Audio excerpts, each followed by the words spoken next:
I like it. I like the direction the weather's going, people. Because, you know, unfortunately, it's kind of too wet to be on the track at the moment. We'll monitor it. And if we can get on the track tonight and do a nice burnout warm-up and then have the level ones go through their pace line, I'd love to incorporate that tonight. But due to abundance of safety reasons, we are going to do a verbal class until it seems safe. Or we'll just do a verbal class till we're all tired out. Yes. So, yeah. Verbal class. Well, there's a lot of stuff to go over. Yo. All right, see you out. He knows. He knows. Well, I mean, I've done a lot of these in third or fourth time. If you don't want it, then you don't. So, let's talk about some track safety stuff that I want to go over. This would be part of our normal drills.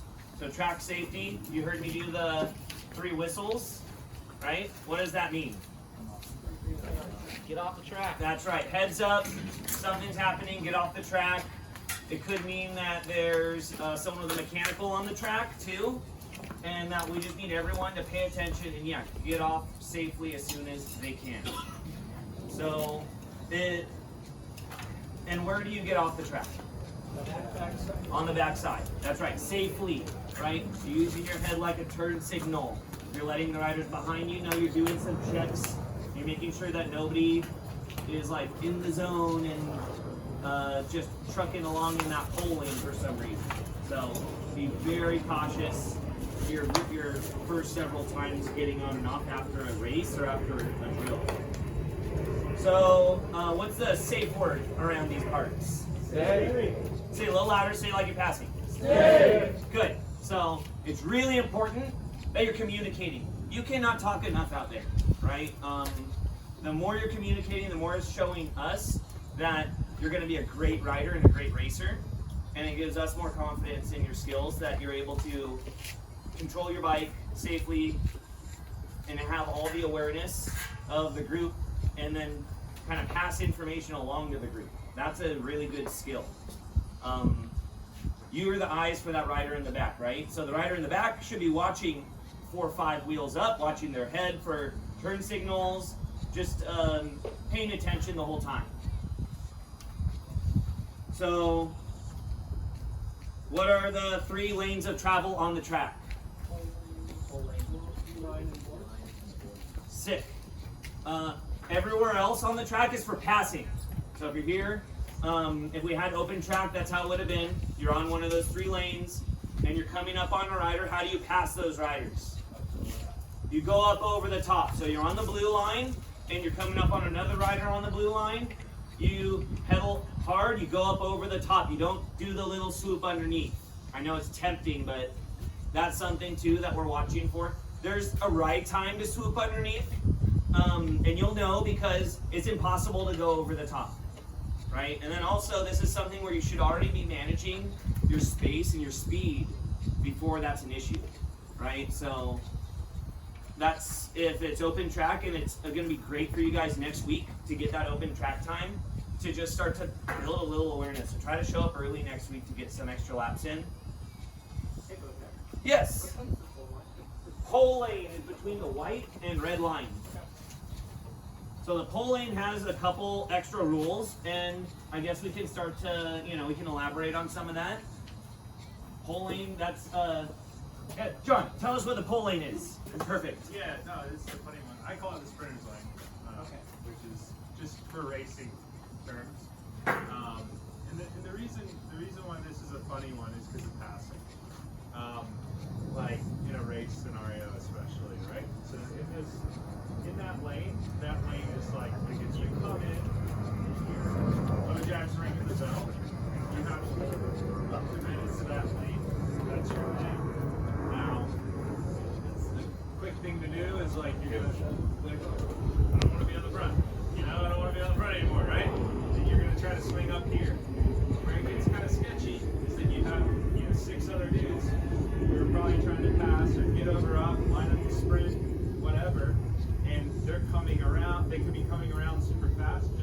everything's happening so fast in that sprint. When you hear that bell, just commit to the lane and then start to reassess. If somebody passes you, do you need to go around them? Reassess. The big thing is with the pole lane is just hold your line. So between that white and that red, I like to think of myself as like a little, like what's the machines? Like the pendulums, yeah. Yeah. Metronome. You can't get out of there. Don't get out of there. Just stay in there until somebody's in front of you. Because then when somebody's in front of you and is now committed to that lane, now you've kind of opened that opportunity, which hopefully we get to do the burnouts because you can kind of see where you can do some pretty cool stuff in the lane when you kind of understand it. One more thing I just wanted to touch on about exiting. Sometimes you'll hear the whistle and you're immediately like, crap, I gotta get off the track. I gotta get off the track quick. And you might have like done an effort or something like that. Just take your time. If you need to take an extra like lap, like just slow down. Like, cause I've seen it so many times where people are in this turn, the whistle gets blown and they just shoot straight down. They're flying and they go straight into that corner because they can't slow their bike down soon, right? Like it happens pretty quick. So take your time, make sure you can exit safely. If you have to take a couple extra laps just to slow the bike down, do that instead of ending up yard sailing. Right? And becoming a sponsor on the side of the hole. No fun. Excellent. Excellent. I see it a lot too. Yeah. Happens all the time. Whenever I see someone get off the track and I like see their wheels kind of do because they're so far in the turn, they got off way too early and they should really try to smooth their line out getting off. Riders behind will appreciate that too. You look smoother when you ride a smooth line. When you're like a ping pong ball pinging around here, I mean, that's not the right etiquette. It kind of makes you look sketchy, right? So how many level 2s are here? So we have 5 level 2s here. Awesome. So you all know this, but I'm going to talk more about the pace line with everybody because there's some riders here in the level 1 that haven't done much pace line. Maybe they have, but we're going to talk about some of the mistakes that people can make in the pace line. And I think last week, riders, did anybody kind of feel their hands kind of feel intense or too much sensation, like they had to shake their hands out after any of the drills? Okay, so what is a kind of common mistake is death gripping on these bars. You need to hold the bars with intent, but you can't be like just like grinding and gripping them super tight. You'll actually lose some control. So it's kind of where it turns you into that ping pong yeah, that we're talking about. You don't flow. Like as you, especially on the track with the turns, like letting your hips, I know this sounds really weird, but letting your hips kind of drive the bike and you're looking where you want to go. So if you're coming here, you're looking over here. And I know it sounds crazy, but you're looking to where you want to go while paying attention to what's happening on in front of you, which will cause that tension to kind of loosen up because your bike will kind of drive itself because it's going to go where you're looking, right? Like when we walk straight, it's not like I'm doing this. I'll have a natural turn too as well, right? So, but if I'm wanting to get to that turn, I'm going to look towards the turn. Okay, so death gripping on the bars. Another common mistake is dropping your chin after a while. We need you to be pointing your chin up.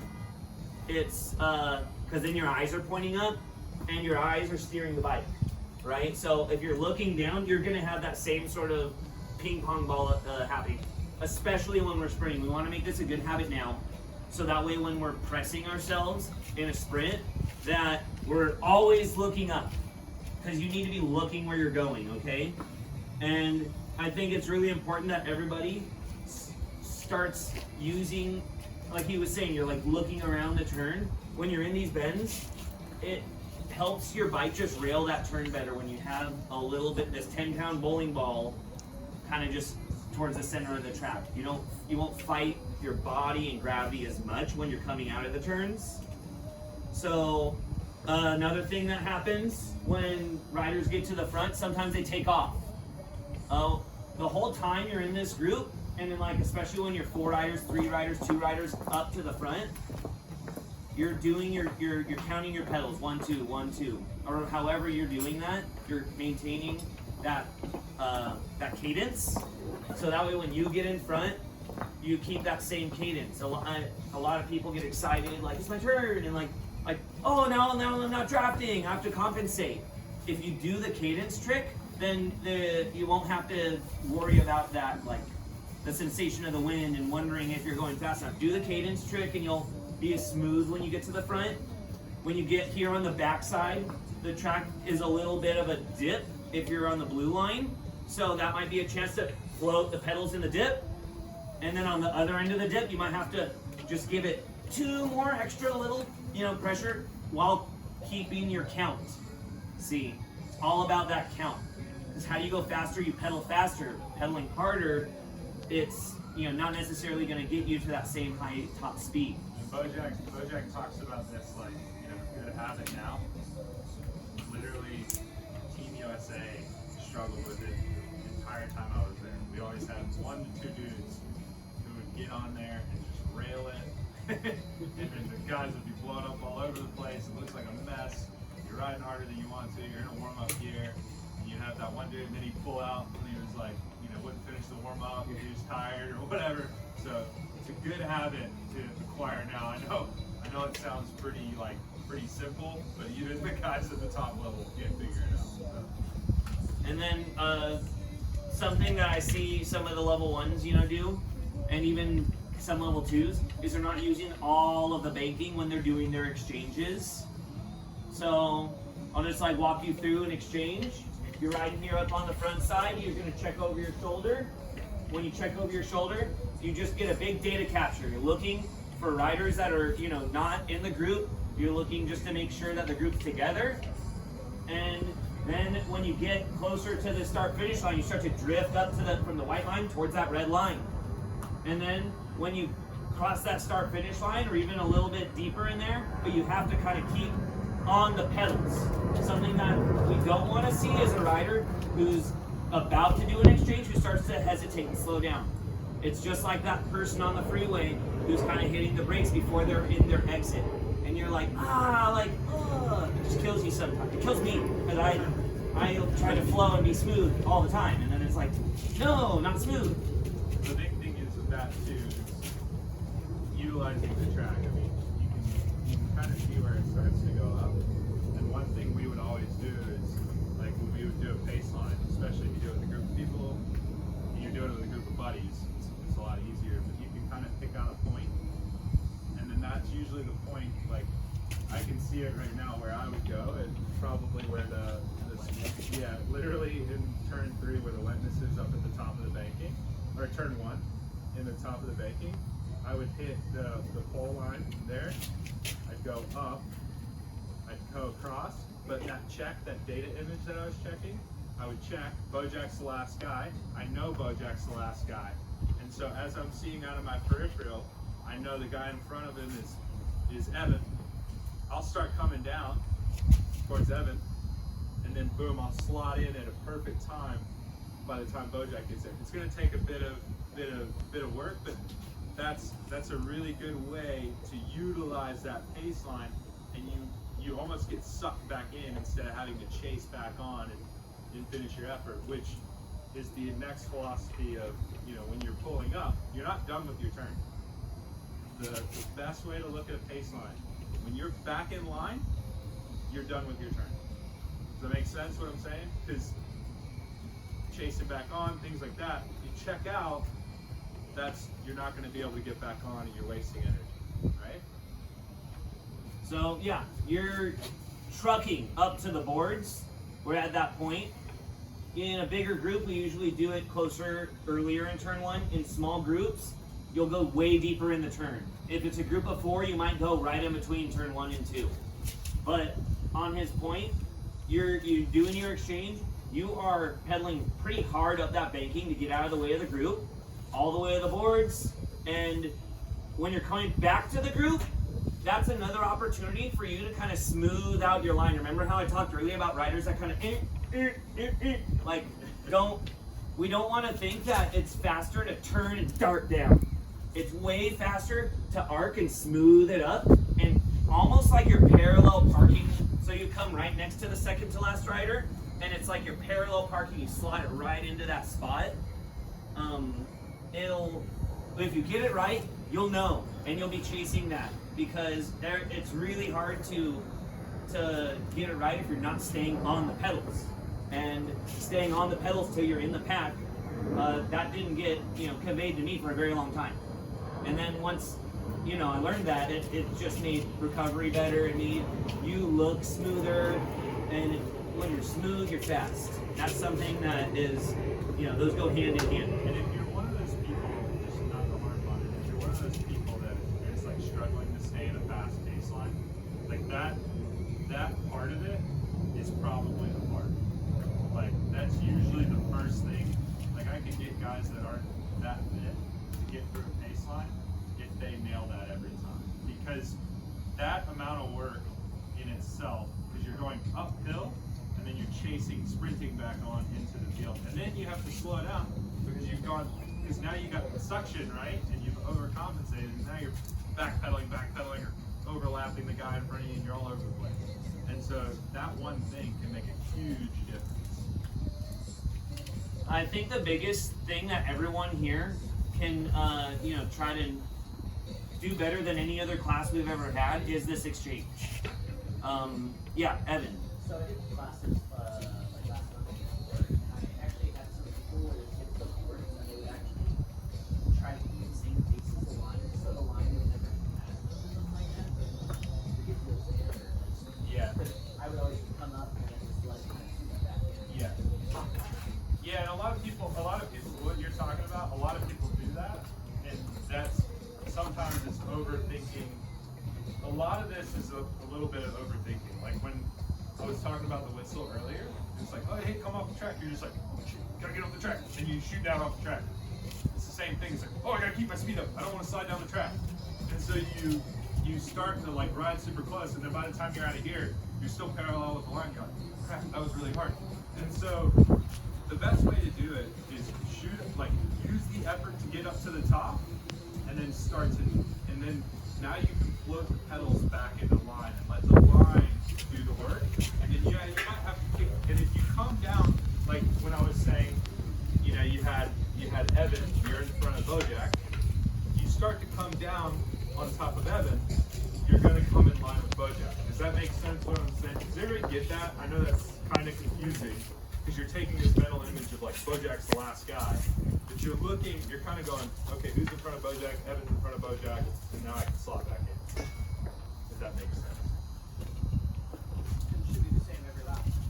Should be the same every lap, in theory, in theory. But hey, it changes, and that's why the mental image is really good, because especially when you come out on a Friday night, there's going to be people all over the place, right? You're going to have sprinters down here, you're going to have, one warm-up group over there, one warm-up group over here, potentially, like, especially on race nights, everybody does their own little thing, right? And so that's why looking over your shoulder, taking the mental image, okay, Bojac's still back there, okay, Bojac's decided to leave, now Evan's back there, okay, and Jesse's in front, okay, that's when I'm gonna come down, and then slot my way in, right? And so you constantly are taking the mental image, because even on relief, when you're on relief, you're still racing, you're always racing, right?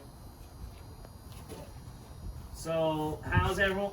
I'm sure everyone's really confident to do a pace line, right? All level ones.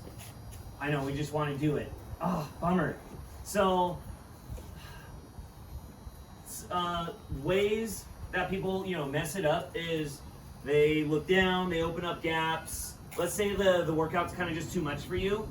Who knows how to signal to the rider behind them that they're done?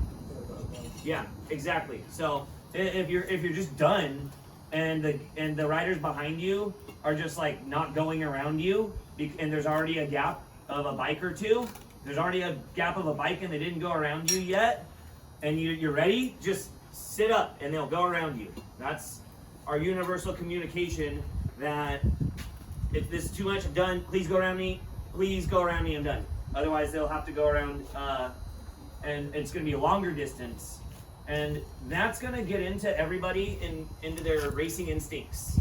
Basically, we want it to be somewhat instinctual if a rider goes up the road, you should go. You know, so what we want is for everyone to be, and if you don't go, at least monitor what happens and run a permutation in your mind. If you went with them, you know, maybe you two could have worked together, maybe you could have taken a lap.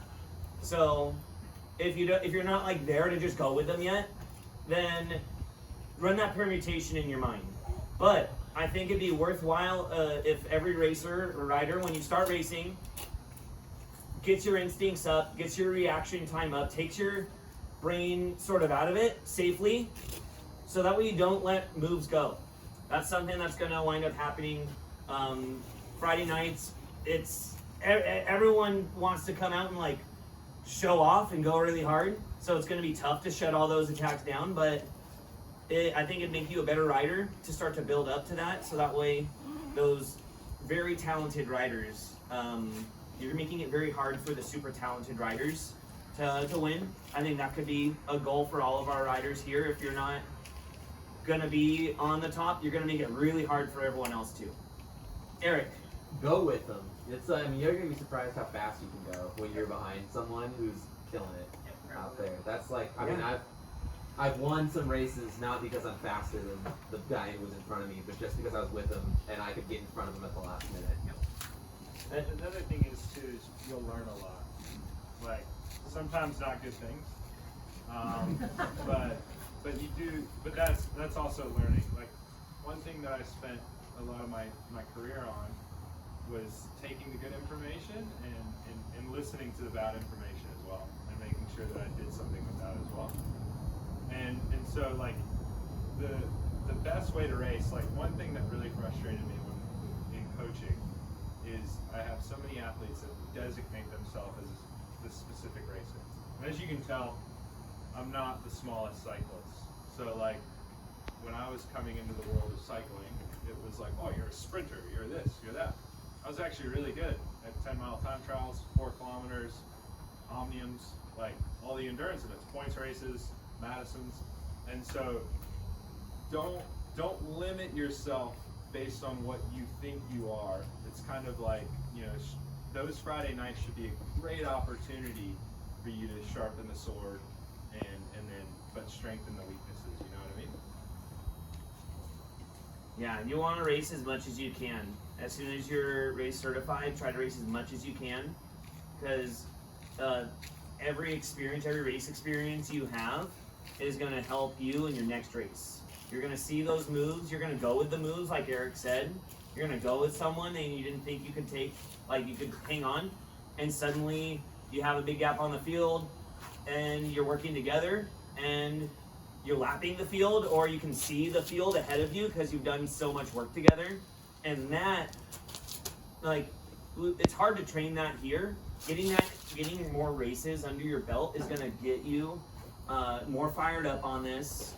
Like, Emmy, you probably raced like over 100 times last year, right?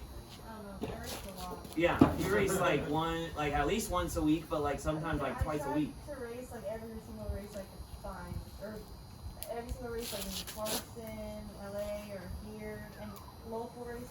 Yeah, so whenever you're on the track, you're like, and someone goes and you've already played this out before. You're like a master chess player, right? So at least that's like the goal with racing more and more and more. You're gonna start to see regular faces. You'll be a regular face. People are gonna see you showed up, and maybe you're gonna be that person that people are gonna be watching and trying to work, jumping on their wheel, right? So I think the hesitation I see a lot of the time from new riders, it's something that we want to try to get you to know that we're all trained in safety here. We all know how to ride here. That's why that's how we got to that point of racing on Fridays.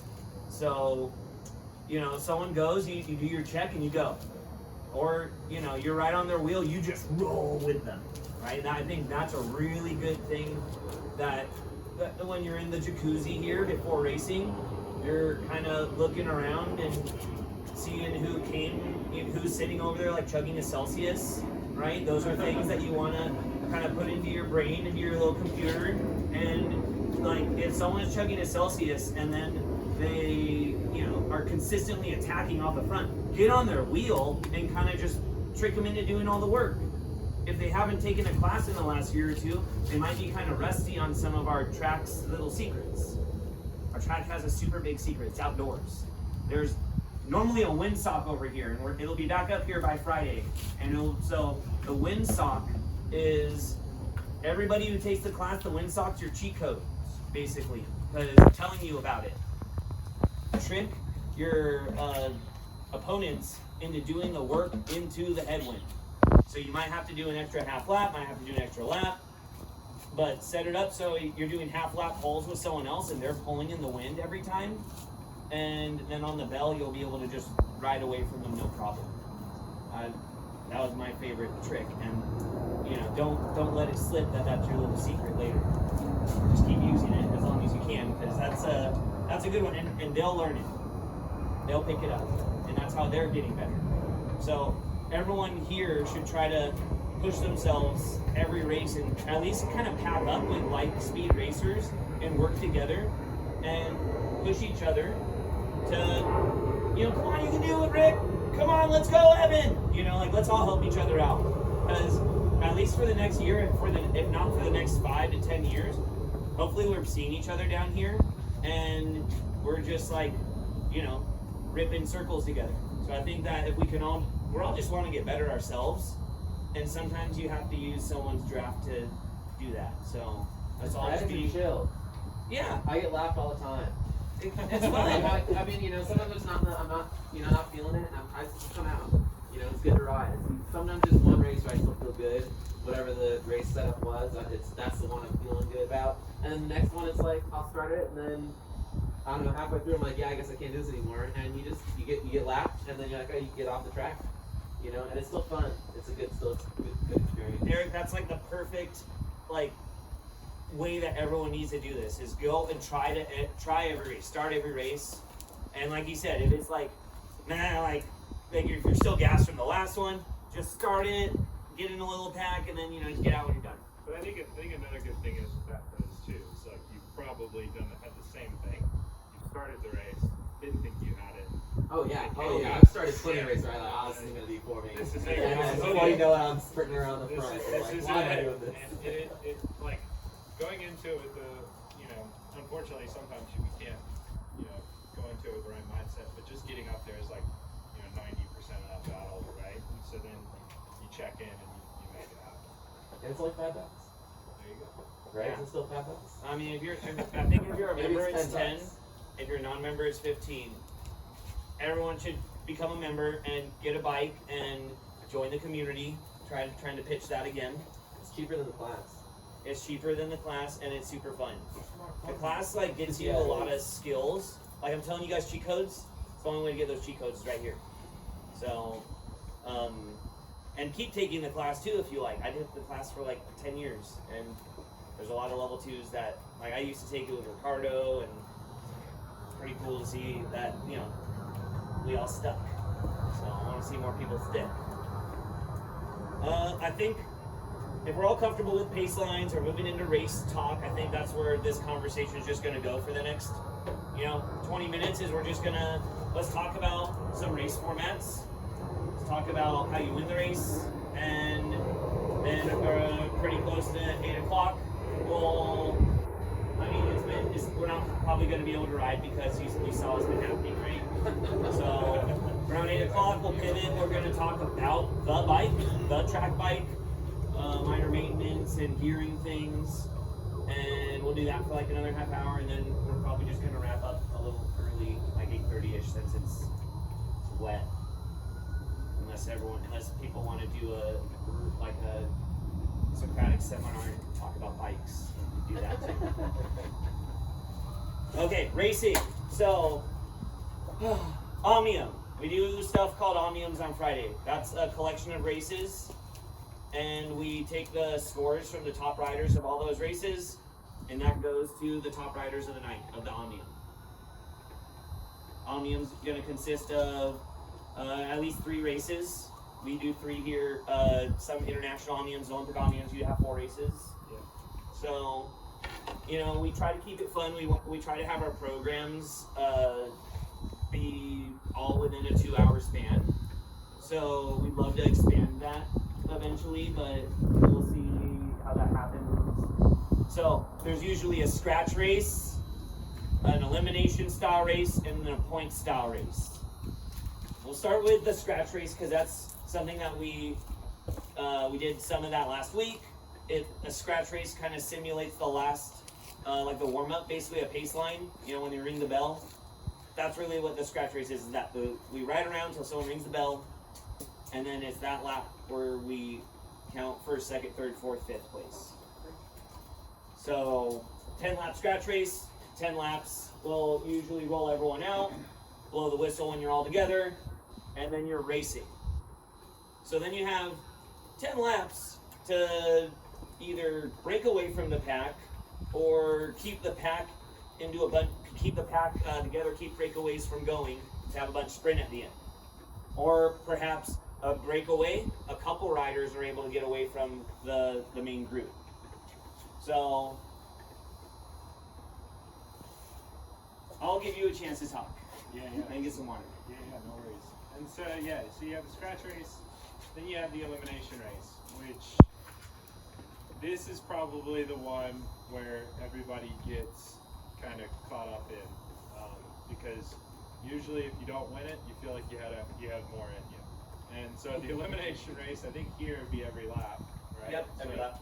So here it's every lap, and a 250 meter track, so like in Carson and LA, it'd be every other lap, which is a bit nicer, because you kind of have some time to reassess. But really the best way for an elimination is you don't want to be the last person across the line. And by that doesn't mean your front wheel, it's your back wheel. So people also sometimes get caught up in that. They thought they were in, your back wheel's out, sticking out, and boom, now you need to buy a shorter bike and the whole thing. Get it all situated just for an elimination race. Guys were doing it at the Worlds, they were definitely doing it. So that's the elimination race. The elimination race is also a funny one too, because people you can't really race it like you'd race a scratch race, where you kind of sit in. You kind of have to always be on your toes. My biggest takeaway from elimination is always make sure you have a hole.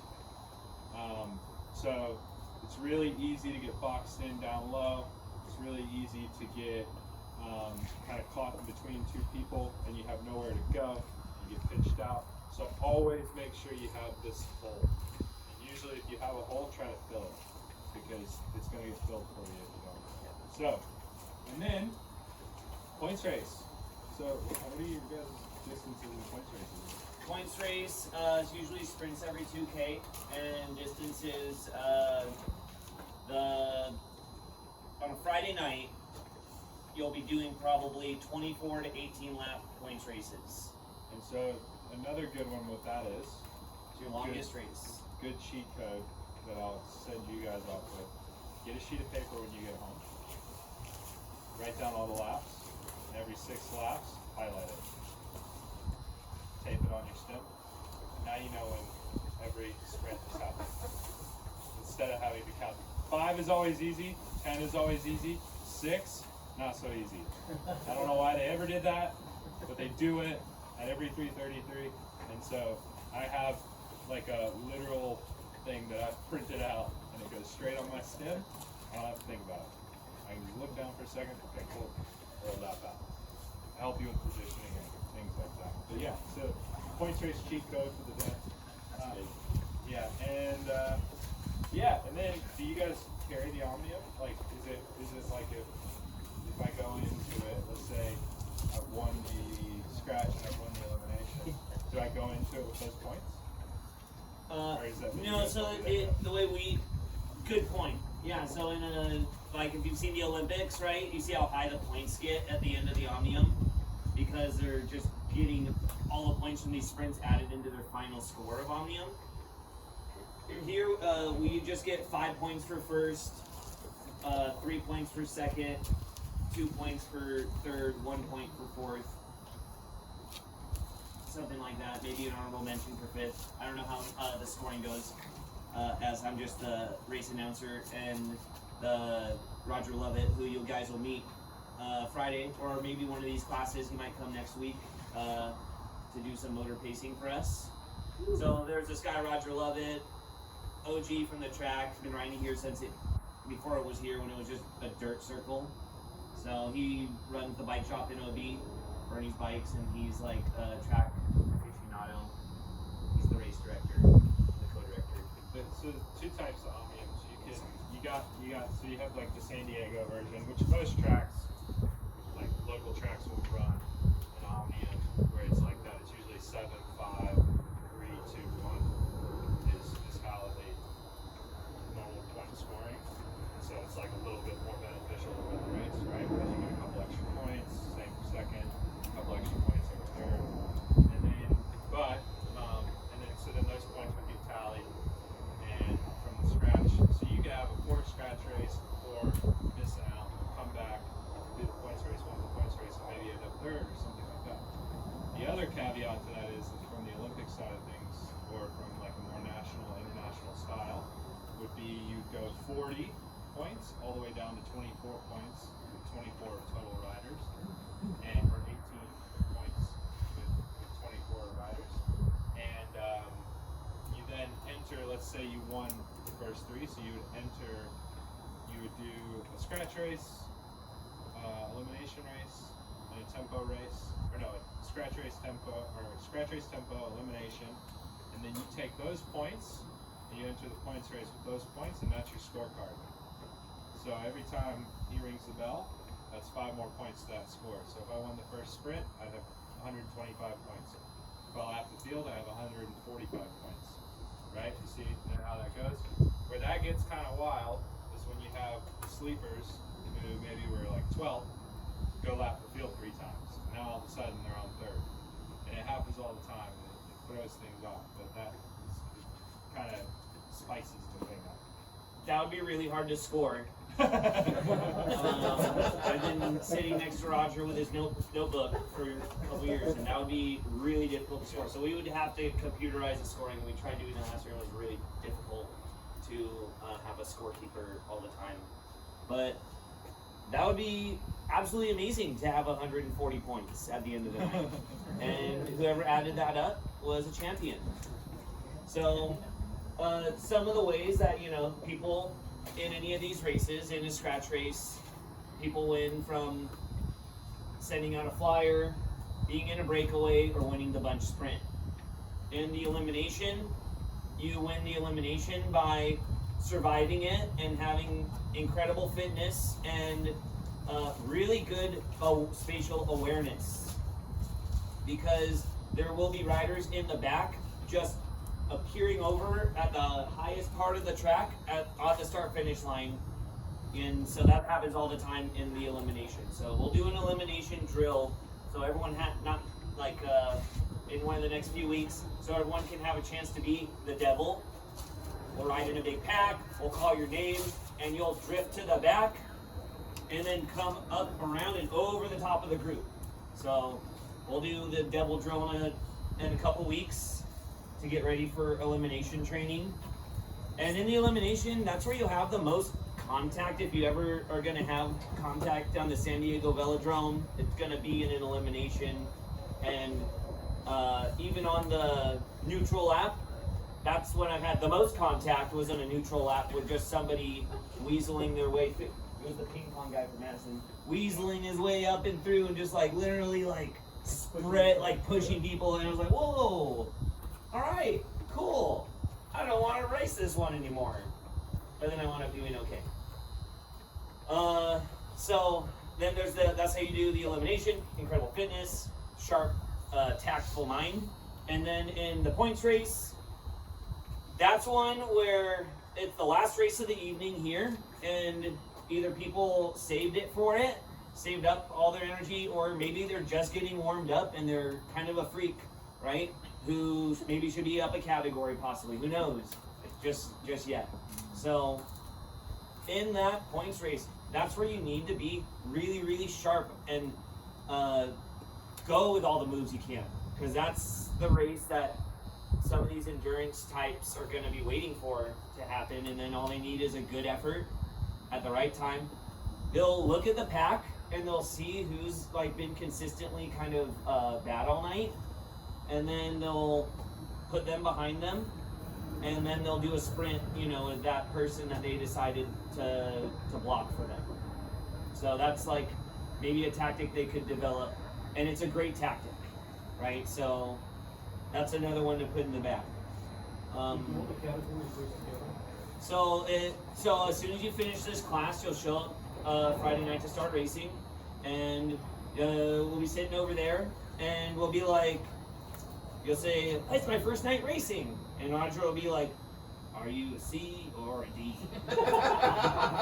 And so he'll say that to you if you come with like some kind of fast-looking equipment, a skin suit, sort of like you know what you're doing, right? Because what he doesn't want to happen is for that rider who showed up in a skin suit, who knows what they're doing, to be a D and ruin the night for the Ds. Yeah, and then if that's the case, like we usually like bump them up after the warm up, or after, like before they're actually racing, because we want it to be fun for everybody. We want there to be like groups racing, so everybody starts as a D. If you're a rider who is I'm too fast for the Ds, but like he didn't think that he would ask you the "Are you a C or D" question, you gotta go through the paces. Basically, you gotta ride in the pack. We're watching you. We're gonna make sure you're a safe rider. If you just ride off the front and lap the field, that doesn't show us that you're that great. It just kind of shows us you're fast. And we'd love it if you just rode with the pack and then displayed the fact that you can go with, you know, 2 to go. Maybe you go a little early, not just going off the bell. Like then we don't see any of that. So what we want is to see you race, see you're safe, and bump you up to the right group. So everyone starts at a D. You move to C's. C's, a lot of people got a lot to prove. So C's are actually really quick. I raced C's for like over 5 years. I was racing C's, and it's because they do free hot dogs after racing, and it's just the best Friday night, sort of like, it's such a great Friday night, right? So you get to Tuesday, you have to start buying your own food, which is fine for adults. But yeah, I feel like Friday, it's like really the community vibe. We want to do fun, silly races on Friday sometimes. Yeah, they throw some weird point things in there. So like, you know, you might not always have to be first across the field to win. Yeah. There was a blackjack night. Yeah. Where, you know, they have a giant set of playing cards and they'll hold up playing cards, and if you take that lap, that's in your hand. Yeah, they And have you like wanna get snowballs 21 or or whatever. like first one across like 25 points or something. Yeah. So you've been racing for a couple years, and you just look at your Yeah. smile. You love it. That's Can't fun, wait. man. Yeah. I've been coming to classes for 10 years. I've been racing for like 5 years. I should have started earlier. Exactly. So this place is contagious, and it's, for me, I live pretty close, so that's part of why I love this too, because it's pretty quick for me to get here. I can ride my bike here. It's incredible. I feel spoiled in that regard. Sorry. What are the field sizes like in the races? How many people are in a scratch race? Okay, so we cap them at 28 riders, and there's usually 15 riders to 12 riders in a field. Probably, you know, if there's holidays and stuff like that, there'd be less, or if there's special events, like we're gonna do a couple Kieran nights on Friday nights this year, and Madison nights on Friday. So there's other there's other kinds of racing too that we'll be offering here on Fridays that you can, the idea is the Friday racers will be able to see these really cool disciplines and maybe get fired up and want to learn that too. So just to kind of like get your toe in the door, we can talk about those events. So there's something called a Kieran, which is 2 kilometers, that's 6 laps. It's a race where your starting position is chosen by chance. You pull a number out of a hat, basically, and then that's your where you line up, and then motor, which would be Roger Levitt on his crazy e-bike he made. He'll be coming around. Everyone drops down on his wheel, and he leads the pack around for 2.5 laps. Gets them up to about 28 miles an hour, and then he's off. And then everybody sprints for the last 2 laps. So riders will put on ginormous gear ratios on their bikes, knowing that they're getting kind of motor paced up to speed, and then hopefully at 28 miles an hour they have enough strength to fight air resistance and themselves and their mind and the other riders and win. It's really, really fun, and people get really, really into it because there's a couple sprinters in town that have those giant dinner plate, gears for their bikes, and they like to put them on there for these special events. Yeah, and in Japan they bet on it. Riders will be sequestered for up to 2 weeks away from the public, so they can't be influenced by anybody, because it's like, super rich Japanese businessmen bet gambling, and there's like whole hotels and something like this, but then there'd be a hotel and then like a mall and something else, and then there's like 50 of those in Japan. So it's a really, really huge sport over there, and They're a little more contact. Yeah, it's all purpose too. it's awesome. You should look it up. The They Japanese would gears. be riding on the track now. So those tracks are made. The tracks are made a little differently, and so they're able to like absorb a little bit of water, and so they'll actually race in the rain, like the Luke Kieran's in the rain. In Japan, partially because of money, but they pay a lot of money for like big time cyclists to come out, and they live there for up to 2 months, and you can't have contact with the outside world because it's betting. So your phone, computer, all that stuff's gone. You're in it. You're a pony now. So, Yeah, Sean Wallace, he races Tuesday. He did that once or twice. He has all his armor. If I ask him, he'll come to our class and bring his outfit. oh yeah, those guys, they also wear like pads, like shoulder pads. It's kind of a lot expected a lot of bumping, like the stuff that we were doing, I think with level 2, and I think you guys, level 1 will eventually get to it too, just like brushing shoulders and doing a little bit of contact. They wear physical shoulder pads. Yeah, it's pretty intense. Really cool. So we do our version of that here. Then the other kind of interesting, different discipline of cycling is Madison, which John Croom's really good at Madison. That's a 2-person team, kind of tag teaming in and out. Yeah, so the Madison it was actually created in Madison Square Garden, which is where they got the name from. But they used to do 6 days of like 6 full days of racing Madison, and you would be with a partner, and you literally sling each other in to the race. And it's a pretty crazy concept of racing, but now that it's kind of blossomed into more of a show out in Europe, and they do 6 days now. They're not full 6 days. They would go for 24 hours a day. Yeah, for 6 days straight. Yeah, when they did it in Madison Square Garden, that's where it all started. You 2 people sitting away for 6 days. Yeah. Yeah, it was like the 20s. Yeah, it was like that's how they raced. They were all poor. Yeah.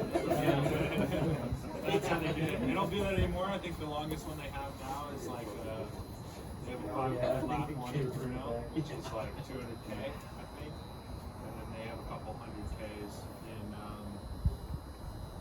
Denmark and in Italy. We've done one 100K in Italy, Madison. That's so cool. Yeah, it's good. How many hours was that? We did it in Hour and a half? yeah, it was pretty quick. We averaged 49K an hour as outdoors. So yeah, just like a little over 2. Yeah. A little over 2 hours. So it's pretty cool. Wow, I couldn't imagine like announcing that. Or, yeah. Well, the announcer was taking smoke breaks. He would just take a break. Yeah, he was like, yeah, exactly. He was like, oh, they're still all together. That's the other good part about racing in Italy. It was like you're just riding around this, like, because there's a massive chain link fence like this. And the chain link, it was almost like a prison. And they had like barbed wire at the top. And then there would just be people chain smoking at the rail. So while you're on relief waiting for your partner, you're just getting like Marlboro Reds blown in your face. And beer spilled on you. It's good. That's bike racing. Yeah, it was bike racing. And the race started at 9 p.m. So Wow. it was a full-on party. That's so Euro. Yeah, it was awesome.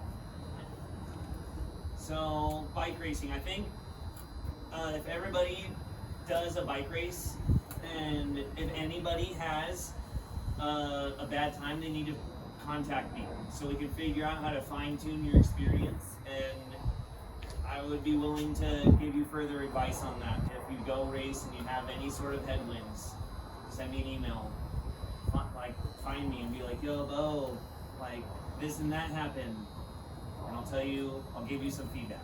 So as this season progresses, I hope to see everyone here on several Friday nights, because this place is like the cycling hub. This is where you network. This is where you'll get better. Everyone else that you ride with outside of the track is going to notice that you're becoming a much better rider. So like, there's something to be said about going from the track to the road, and then suddenly you're not coasting. You're always pedaling. You're driven that way, and you're going to get in that habit, and it's going to carry on to your other cycling, mountain biking, cyclocross gravel. This riding here is going to make you basically have like spider senses when you're in a pack in any of these other like things. In mountain bike racing, you're actually going to be able to sprint. You'll learn how to sprint here with the drills that we're doing. You're going to start to take your brain out of those sprints and just make it an instinct. It's your reaction. They went, I'm going too. Like, I see their leg start to like twitch a little bit. I hear that noise, that familiar noise of the chain. And here on the track, you'll start to hear those tires gripping. You'll hear those accelerations from behind you. Well, you just need to start to like you need to pick it up. They're trying to make a move on you, right? So those people with those super fancy carbon wheels, they're pretty easy to hear coming. So that you got to try to use that to your advantage. And yeah, you hear someone charging up by the boards, and you're down in the pole lane, you should pick it up because they're going to try to make a move on you. Maybe they already pegged you that you're the rider that they're going to block the field. Well, take that out of their mind, right? And turn it up, and then they'll know that they can't use you as that blocker. Is anybody so new to the racing? Like, did you guys all understand the race formats? Kind of. Kind of. What? Yeah, no, that's cool. I understood that. Yeah.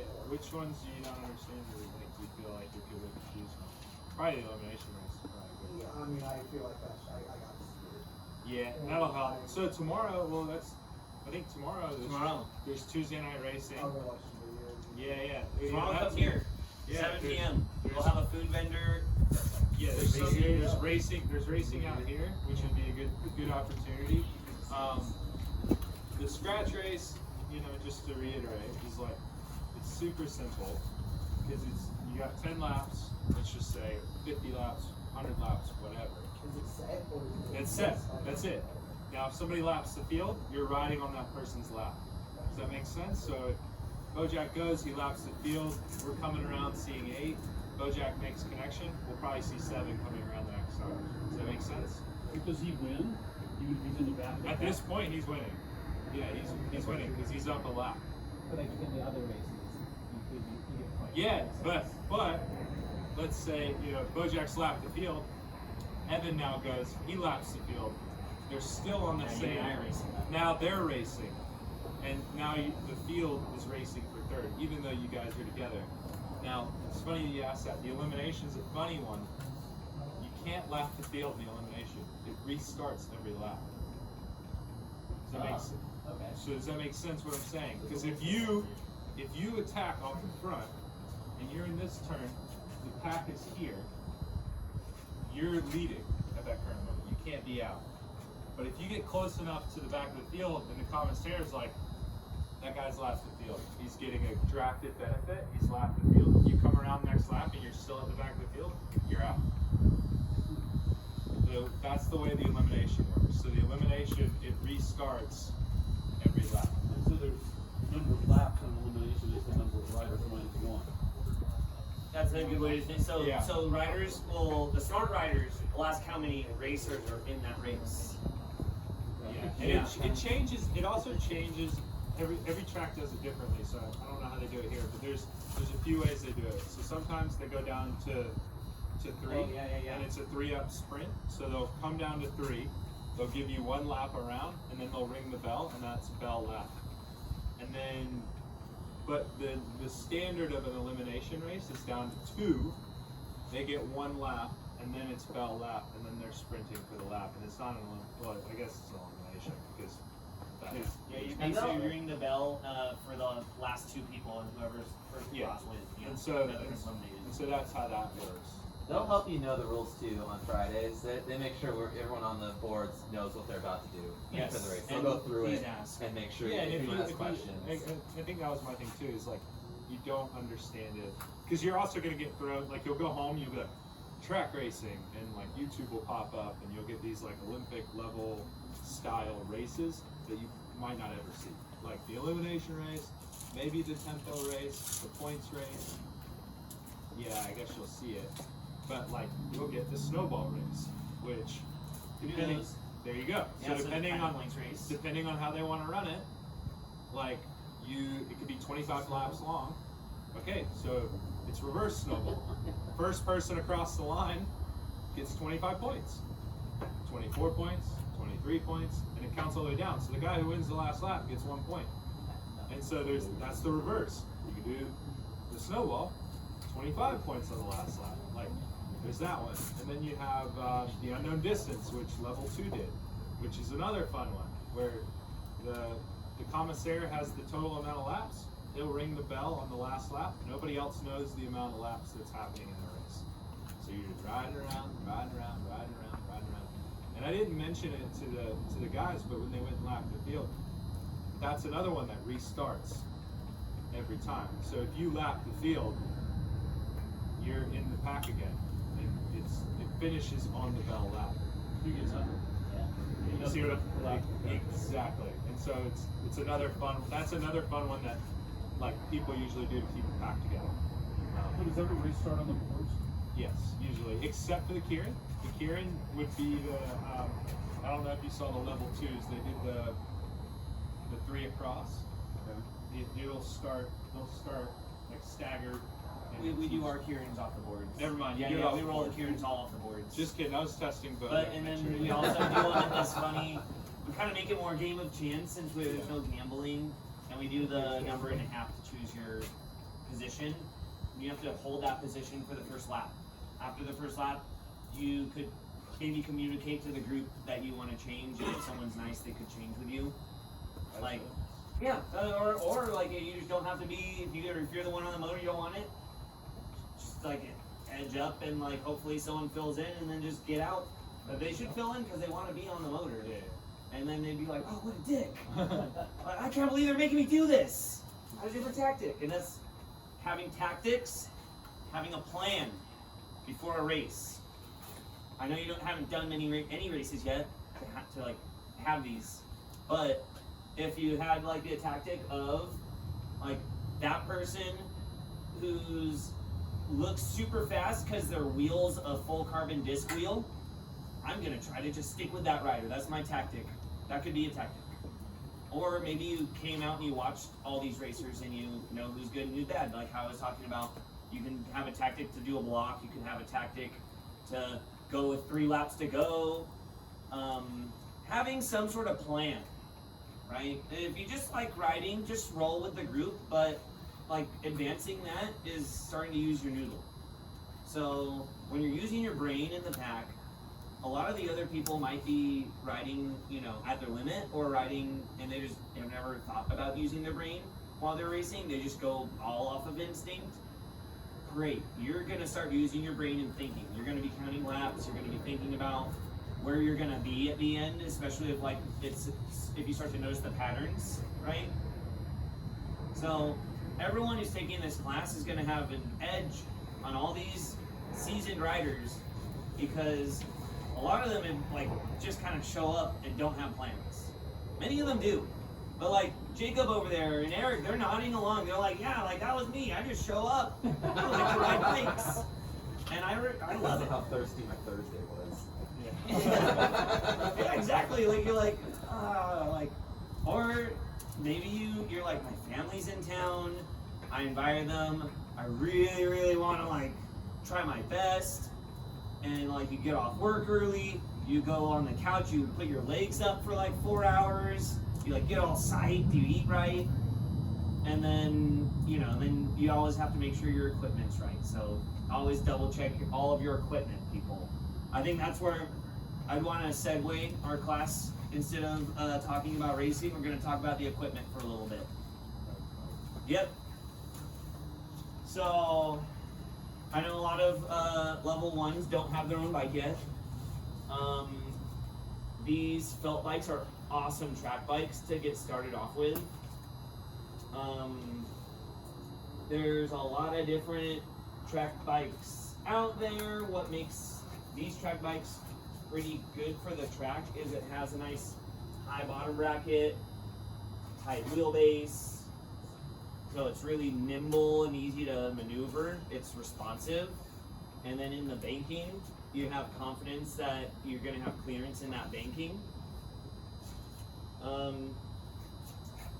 So I think a quick one is to talk to Rick a bit about bikes. I think with track bikes, if you're looking at like converting to a track bike, or like you have like an old frame sitting at the house, really what you want to make sure is that you have these dropout, like a track dropout slot.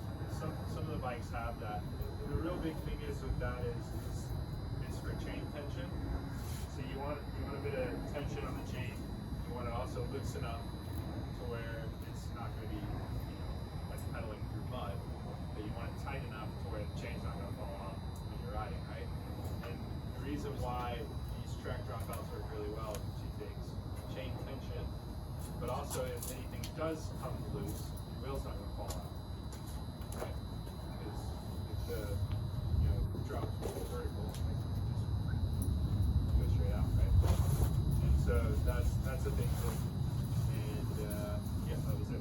yeah, So if you have questions, you can probably just ask Bojac, like if you have a bike or something, and you're like, hey, would this work? Bojac, myself, give you a little bit of feedback. But if I end up racing, which I probably won't, because I've retired from that. But if I do, it'll be on something like this. It's literally the exact frame I'm at. So Eric, you rode on a converted bike Oh, for yeah. like years, Yeah. right? And then you got like a track frame, Yep. right? And suddenly it was like easier to put your wheels on and off, maybe. Oh yeah.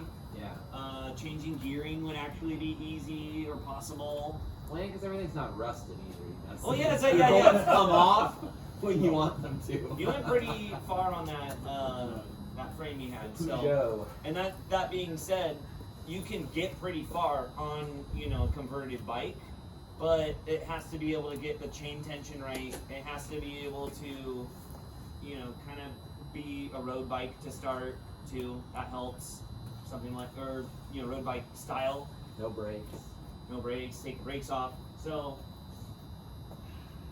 these bikes, other things that are kind of unique with the bike would be, or at least unique to the track, is the high pressure tires that we run on the track. So a lot of racers have these tires that you glue on the rim instead of like a normal tire. So those tires that you glue on, if it goes flat, it's going to be glued on the rim. It's going to stay on the rim, so it's not going to like roll off the tire, or not as likely to. Also, those tires have incredible tire pressures that they can achieve, like 250, 220 psi. And if someone is training their brains out and trying to become a better rider and actually like going to the gym, doing things that are making them incredibly strong, then if you're riding 90 psi in a tire, your tire is going to be a squishy tire.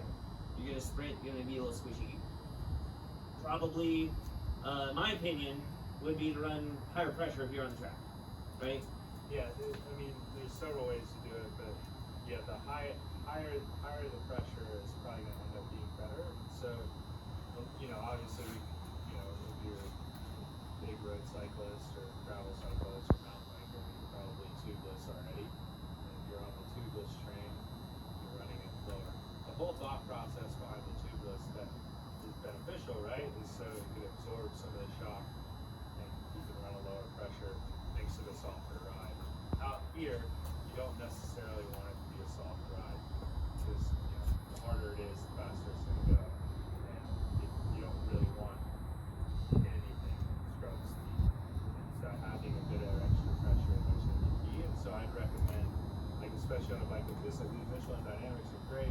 Something that you can put 110 to 120 psi into and max out the pressure on the tube is probably the way to go. If you go up the next level where you're looking at tubulars, a great tire for this track would be a Continental Tempo, which is just the old school time trial tires that they used to run back in the day. And so those are the old tubulars that they ran time trials, and so it has a bit more grip. Because if you try to go real fancy, you're gonna buy these super nice cotton tires with a little small strip of tread on it that's like painted on, and you will wear them out on this track within seconds, especially if you're a guy my size. When you'll lose a tire. And I think we were on wood tracks. We ran Pista Oros, which are like $300 tires. We could only do 4K on them. We're not allowed to warm up on them. We're not allowed to do anything on them. We could only race them, and they'd be worn out. So just you're getting really excited. Don't get too excited. Go buy crazy Gucci tires. Also, if you're on a vintage conversion, make sure your rims can do that pressure and lock them. That and the tire as well. Like don't just jack a tire. Yeah, read the tire. Yeah, read the tire. So is there anything wrong with using a good road tire? 25,000? Not at all. Like not at all. Like I think there's several guys out here that run that, and honestly, like I think if I come out here, I'm gonna be on tubeless tires. It's more or less just comfort for the ride. My thing is like for me, I just don't want to buy other wheels, other gear. I ride my bike to work. So Where are you going to get a 250 psi pump? We have them here. Yeah. Silca X pumps. The Joe Blow does it. Yeah, Joe Blow. But Yeah.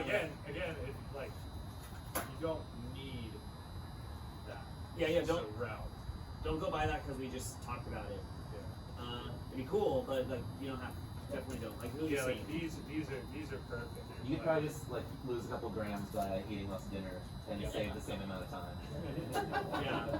That used to be the joke at the bike shop. Where we used to have these guys that would come in, buy race wheels, and we're like, dude, just go to the bathroom and have a good breakfast, and you'd save the amount of grams that you would on fake these wheels. But We used to offer to carry people's water bottles, so one guy was just my ass for saying that. That's good. Okay, so the track bikes.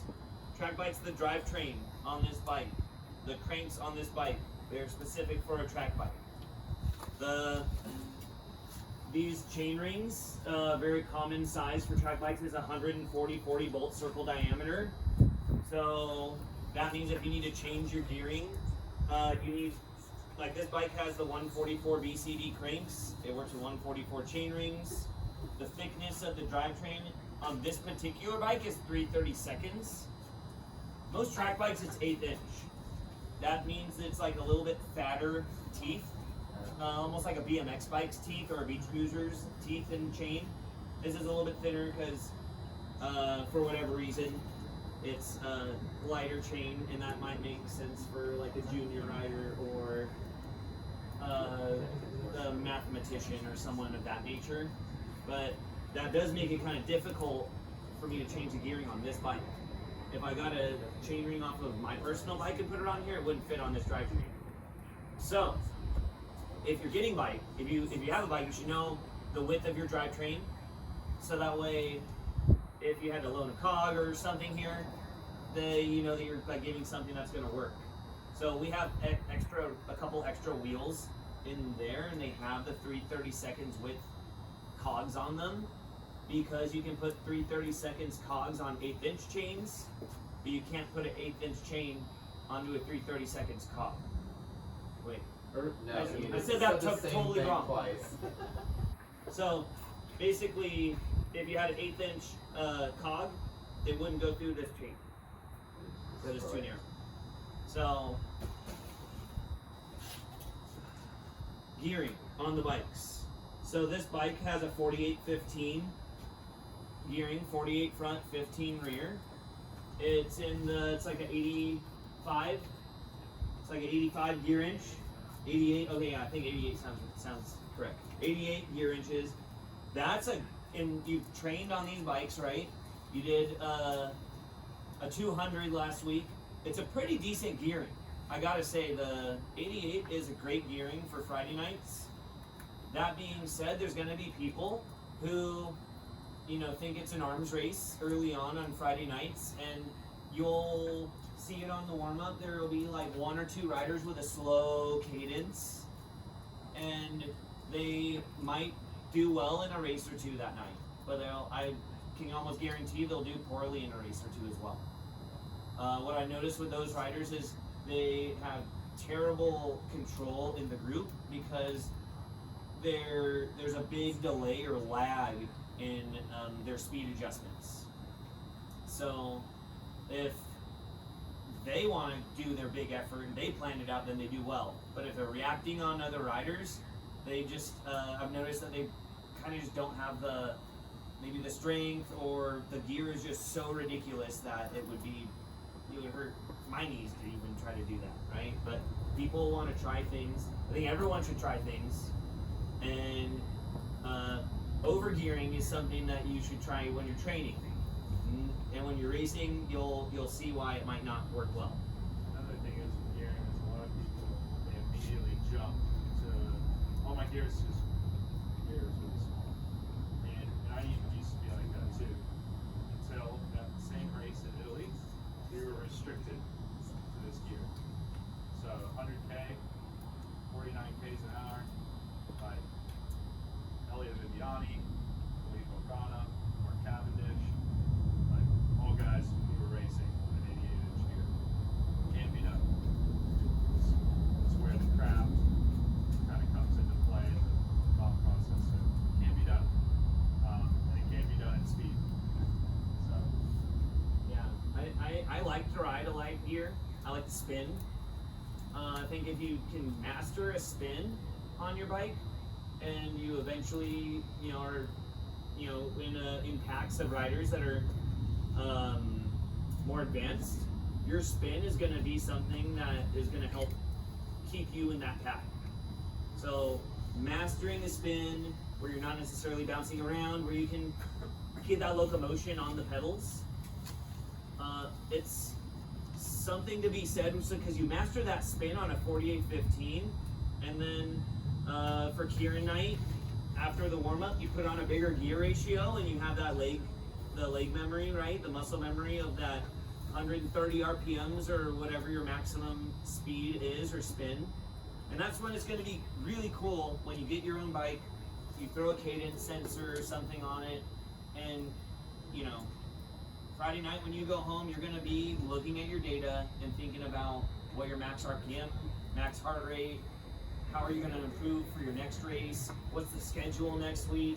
So I think that's going to be the progression that I love to see out of everyone here, where you're getting fired up on the sport and you're looking at your racing and your personal riding and just finding ways to fine tune it, because it's the right way to progress is to continue to fine tune your riding, or at least get to a point where you're really happy and comfortable, and just you're just down here for the friends, come down here for the friends, stay for the hot dogs, it's a good vibe.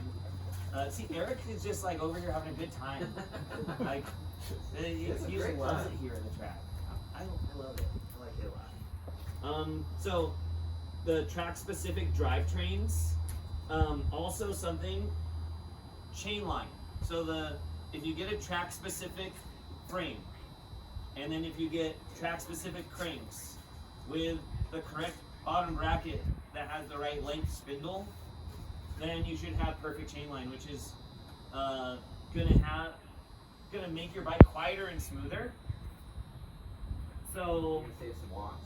and it's something where someone might think they're upgrading their cranks, but if you don't get the proper bottom bracket and suddenly your cranks are a centimeter out and your chain's coming in at an angle, like first of all, it's like your chain wants to jump off your drivetrain now. That's not good. Second of all, you're gonna get noise and chatter, and third of all, I'd say it might not be safe, right? Because we want that chain to be completely straight so that way it never falls off. This chain has plenty of track slack, and it's perfectly safe and fine. When you're pedaling hard, the top of the chain gets fully tight. That's where it's digging into the teeth there, and on the bottom it's loose, but that's okay. That just means that your bearings are now not getting crushed by, they're not being pulled into the sides of the races and getting smushed and destroyed. So this bike's easily 10 years old, and it's still riding like a champ. That's another cool thing about track bikes. They just keep going. There's plenty of folks that, I've had my pink track bike since 2016, and so we're coming up on 10 years next year. That's awesome. My road bike's been through a million different iterations in 10 years. So it's something to be said about the simplicity of a track bike, adding it to your quiver of bikes and being able to fine tune things. So adding a track bike to your quiver. What size track bike should you get? What do you need? These are all questions that if you don't know the answer to, you should ask. And I would recommend for your frame size, don't size down, that's for sure. When I was getting into the track, it was from the street, and there was this whole scene of people that loved having tiny little fixies, right? So I've had plenty of way too small track bikes. And I just want to encourage everyone to get the correct size, which would be maybe bigger than the road bike, right? I just sold Evan a 55 All City, and his road bike could probably be like a 52 to 54. So what these handlebars are missing that a road bike has are brake hoods, right? On a road bike, you're riding right here on brake hoods. Brake hoods are like way longer. So something just to consider is, if you're in class, if you want to try another size bike, let me know, and I can get you on another size bike. It's worth trying. And then in the end, you can always change the equipment to make it better for you. That's something that you want to have a nice clean connection, like you're throwing a punch in your bike, right? So you want to have this really wonderful connect. You don't want to be like rolled in. You don't want to have like a bunch of little creases on your wrists. So these are things that you can ask for help to get. You can sit at home and noodle with parts. You can pay someone to do it for you. These are things that you could, it's not set in stone. So if you had your own bike, then that means you can start to clip in, change components, get your favorite saddle on the bike. Another big one with bike sizing kind of goes back to that control situation. It was kind of like a thing to have a small bike, especially on the road. Tighter, more arrow, and sprint, just be small. But on the track, especially with the G-force and things like that, it's nice to have a little bit less of a twitchy bike and more of a platform under you, so you can kind of stretch it out, get it out a little bit further, which then in turns not only makes you smoother, but smoother's going to be faster. And so even if you're popped up a little bit more, you're a little higher than you usually would be on a road bike, it'll give you that stability to really drive these turns really, really hard. Whereas when it's like super twitchy, it makes it really hard to drive these turns, especially like on a 200 meter time trial or something long. Yeah, my track bike's a 60 centimeter frame, and then my road bike's a 58.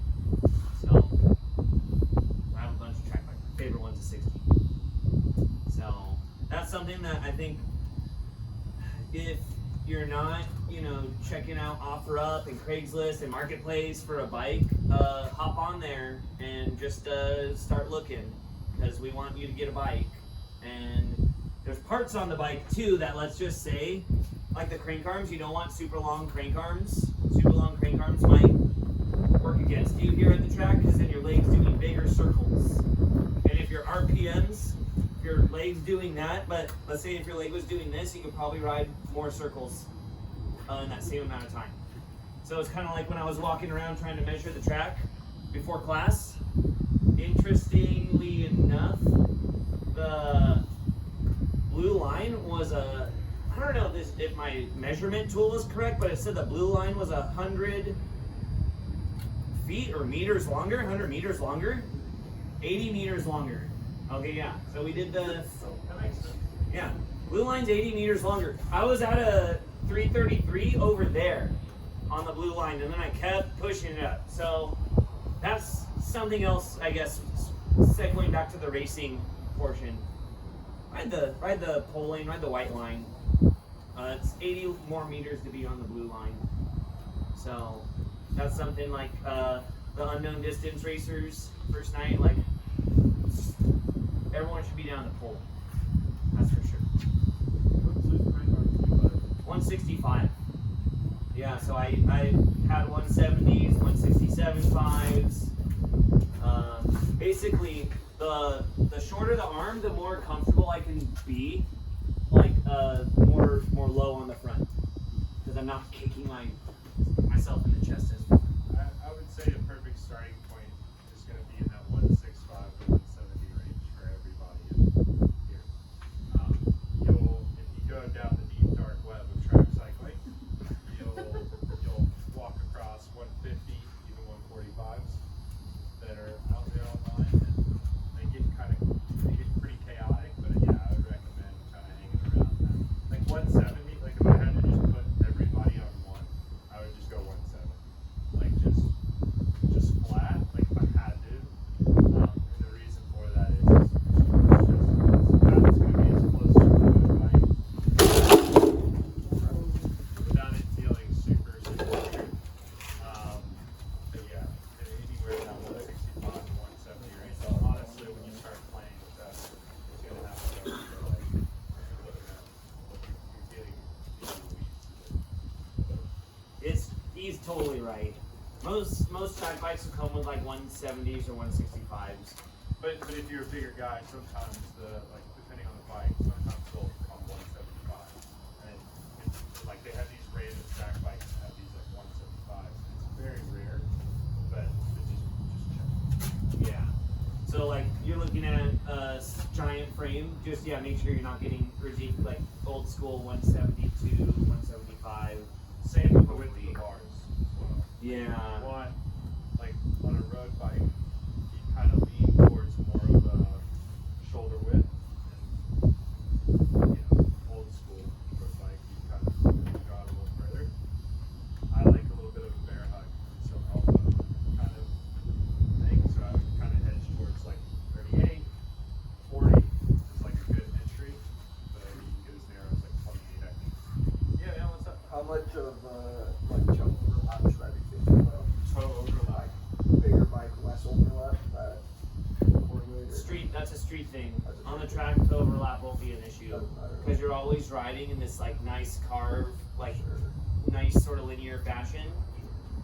You're never turning the bars so much that you'd have that toe overlap. You're really like you have to turn the bar that much to get toe overlap here. On the track, you're probably turning it half as much. Yeah, and that also goes back to like the eyes are turning more than your body's turning. You know what I mean? Yeah, like the leaning of the bike is really turning that bike. It'll turn it like I doubt you ever even On the street, or if you roll off the boards wrong, which rolling off the boards wrong is kind of just, instead of gliding off the boards, you just like really turning it and doing that angular thing that I was kind of saying, like, don't be angular here because you look like bad, like how I look right there, right? So angular, bad. Smooth it out, arc thing, look farther ahead,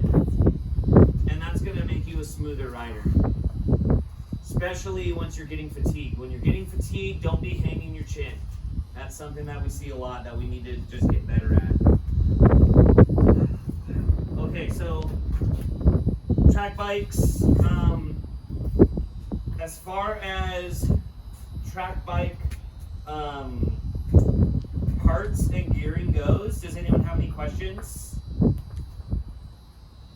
Yeah, you put regular road pedals on it. Yes, you totally can. Would recommend. And that's something that having that locked in retention. So right here in these baskets, you're getting play up and down, right? So once you're locked in, it's gonna start to, you'll feel like one with the bike. I mean, I'm sure you clip it on your road bike, and that huge difference it makes versus these baskets. I actually never use these baskets until like I got a classic bike way later. Like I had my own bike when I took the class originally. It was just like, couldn't imagine having to use these. So I'm really proud of everyone for doing so well. I've learned how to use them now, and they're okay, but far cry from how you're gonna feel once you clipped in.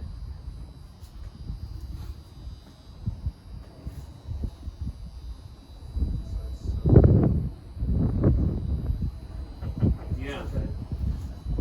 So I'm sorry, class was kind of lame. I thought it was good.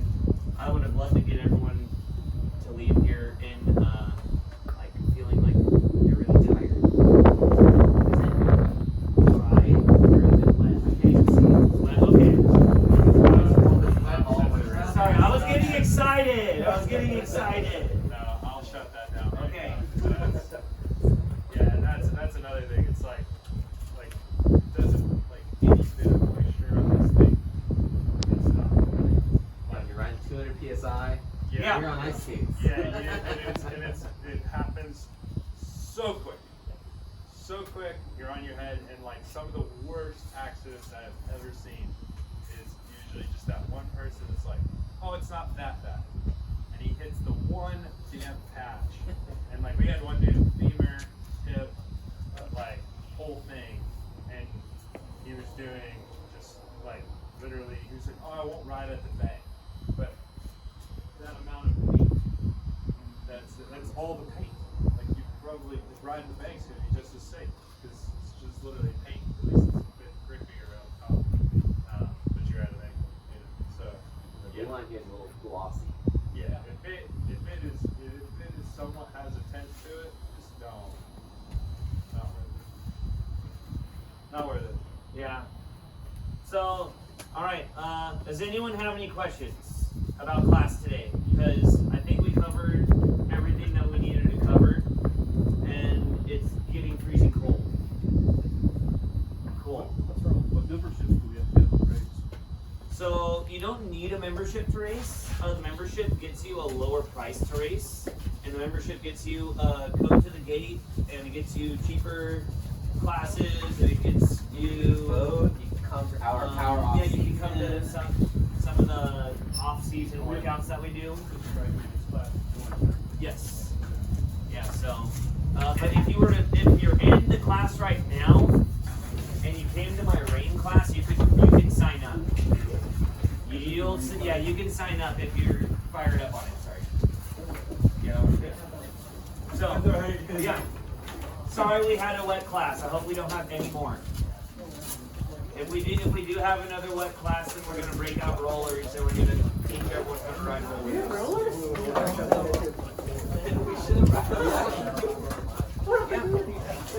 Well, I don't have one. No. I only have 54, 56. I feel like you would have brought it. I don't think we have to. Yeah.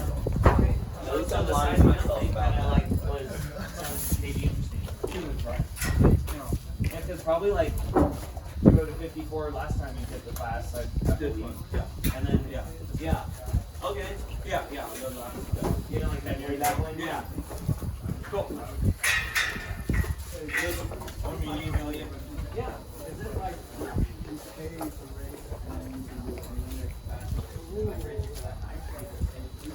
Oh, you did the first one. So you pay to be able to race all night, and then they'll have 3 races for each category, and they'll post it on Facebook or on Instagram or somewhere like the day before or the day of, so you know like, like what you're gonna do. And then if it's a weird special event like the card server, they try to let people know way ahead of time, so that way if someone just doesn't want to play silly games, they won't be easier to complain.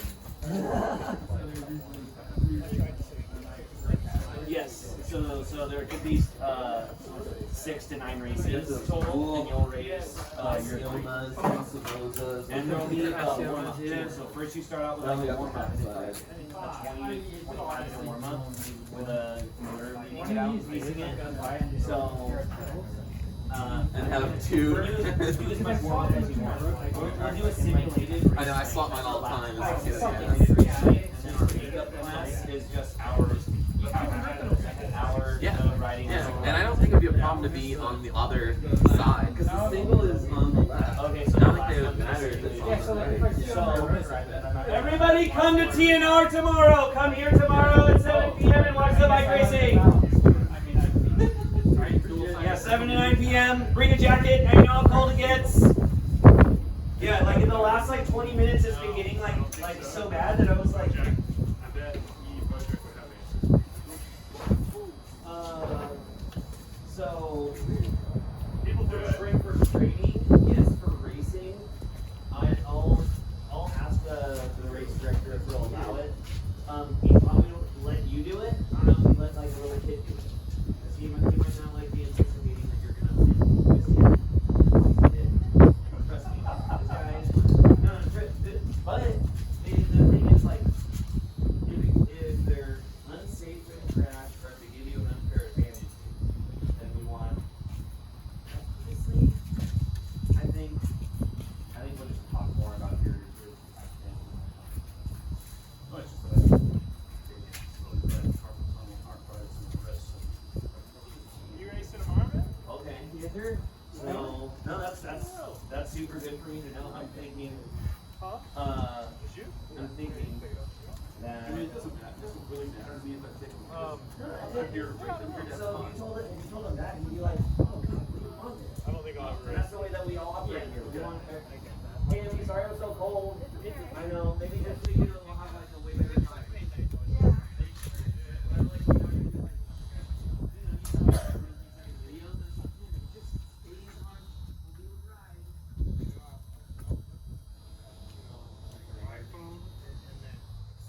Do you have a USA cycling license?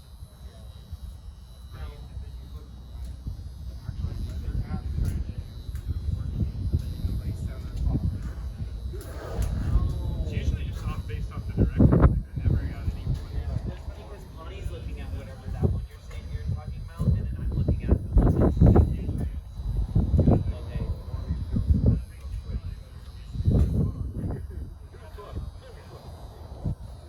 I didn't see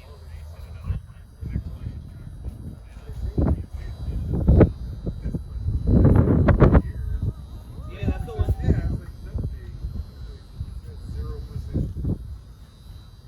Oh, I mean, no, we're cool. I didn't but a little off of the hand there. See ya. See you tomorrow.